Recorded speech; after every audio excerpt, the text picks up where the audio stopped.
As investigations by The New Yorker and thinkprogress.org have uncovered, David Koch and his brother Charles have been quietly promoting their own business interests by investing in a right-wing ideological network they created. The Tea Party movement, just one part of what has been called the Kochtopus.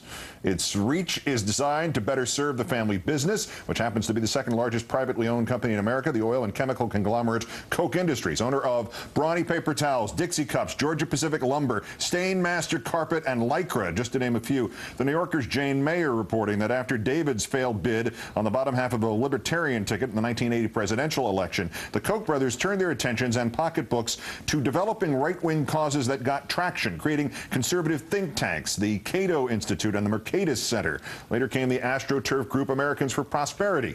After the election of President Obama, that group helping organize many of the first Tea Party rallies, outlining ways for so-called activists to disrupt last year's health care reform town halls and harass Democratic lawmakers, busing anti-health care activists to rallies in D.C.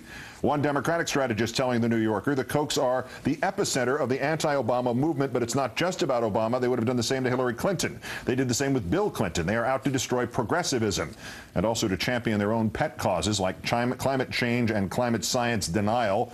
The New Yorker reporting in 2008, the three main Koch family foundations contributing funds to 34 political and policy organizations, many of them devoted to undermining environmental policies.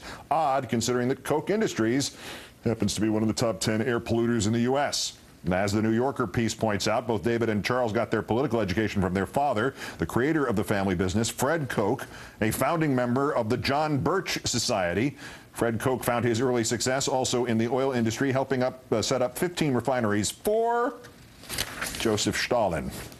Time now to call in Lee Fong of Think Progress. Thanks for some of your time tonight. Thanks for having me, Keith. You've been investigating these guys for some time. How widely known and measured is the impact they've had on public policy and politics in general in this country? Well, I've been blogging on this story for almost 2 years now, but I'm very happy about Jane Mayer's piece. It's finally giving it the attention it deserves. David Koch doesn't want to be associated with these hateful Tea Parties, but at the same time, he likes to slap his name on lots of lofty organizations like the Smithsonian or the Lincoln Center, so he can be toasted as a do-gooder. But ironically, he'll go to all these parties, but the only party he won't go to is a Tea Party. And there's more irony and contradiction there in the Jane Mayer piece that you mentioned, and also in your investigative work. The hypocrisy is sort of underscored here. David Koch was at the same time board member of the National Cancer Institute. As he did that, the industries, Koch Industries, were lobbying to prevent the EPA from classifying formaldehyde as a carcinogen. And the Koch-funded Mercatus Center was challenging the EPA, insisting that less smog would let more sunlight through, causing more skin cancer. Can we trace the death or the weakening of many environmental policies in this country back to this company, back to these two men? Is the line that bright? Yes, you know, I'm here in California where Governor Arnold Schwarzenegger passed the landmark clean energy law, AB 32, which cuts carbon emissions. But there's a proposition on the ballot this year called Prop 23, which is essentially trying to repeal that clean energy law. And Koch Industries, in a piece I wrote last week, is basically sending its operatives to organize Tea Parties against the clean energy law here in California. And there's a reason he's doing this. Obviously, he's a huge polluter, but actually Koch Industries specializes in Canadian crude oil, which is high carbon oil, which obviously contributes to climate change. So, you know, it's in California, it's on the national level, but, you know, going back 20 years ago, he's the one who founded a lot of the front groups that tried to attack the regulation that was set up to address acid rain. How did the Kochs feel about the passage of health care reform? Because obviously they were involved in those anti-health care rallies. Did they view that as a failure, as a challenge? What was their response? Well, you know, they were pivotal in the health reform debate because they obstructed the process. They've helped fund the Summer of Rage last summer with all of those town hall disruptions, and they actually literally bused Tea Party people to D.C. for a lot of the health reform rallies. So, you know, health reform ultimately did pass, but they helped water down the bill. And also, they're funding a lot of the attack groups like the American Legislative Exchange Council, which is trying to repeal the bill bill, and on the state level, declare health reform as unconstitutional. What was and is the collective ultimate goal here? Is it to weaken this president, or is it bigger than that? Well, Keith, I can't look into their soul. I hope not. But I can tell you what they've said and what they've done.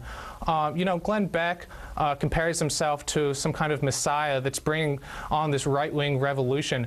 But Charles Koch, about 10 years ago, compared himself to the theologian Martin Luther, and he said he's bringing a right-wing, radical free market reformation to this country.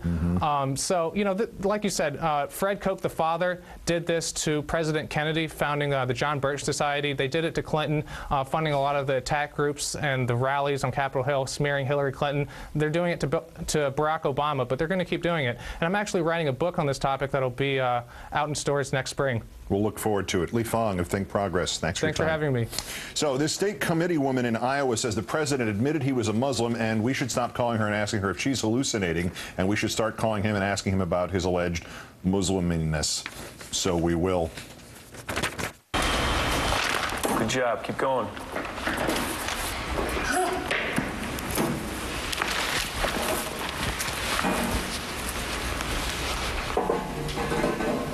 You took my egg. It's an egg management fee. What does that even mean?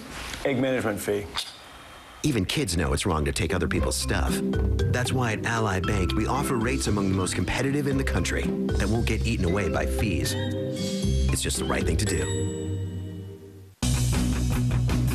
Presenting the Cadillac Summer's Best sales event. A fantastic opportunity to get a great offer on a new Cadillac CTS sports sedan, the most acclaimed vehicle in its class, and a Car and Driver 10 Best, third year in a row.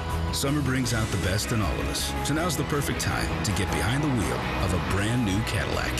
Now during Cadillac Summer's Best sales event, get 0% APR financing for 72 months, or this attractive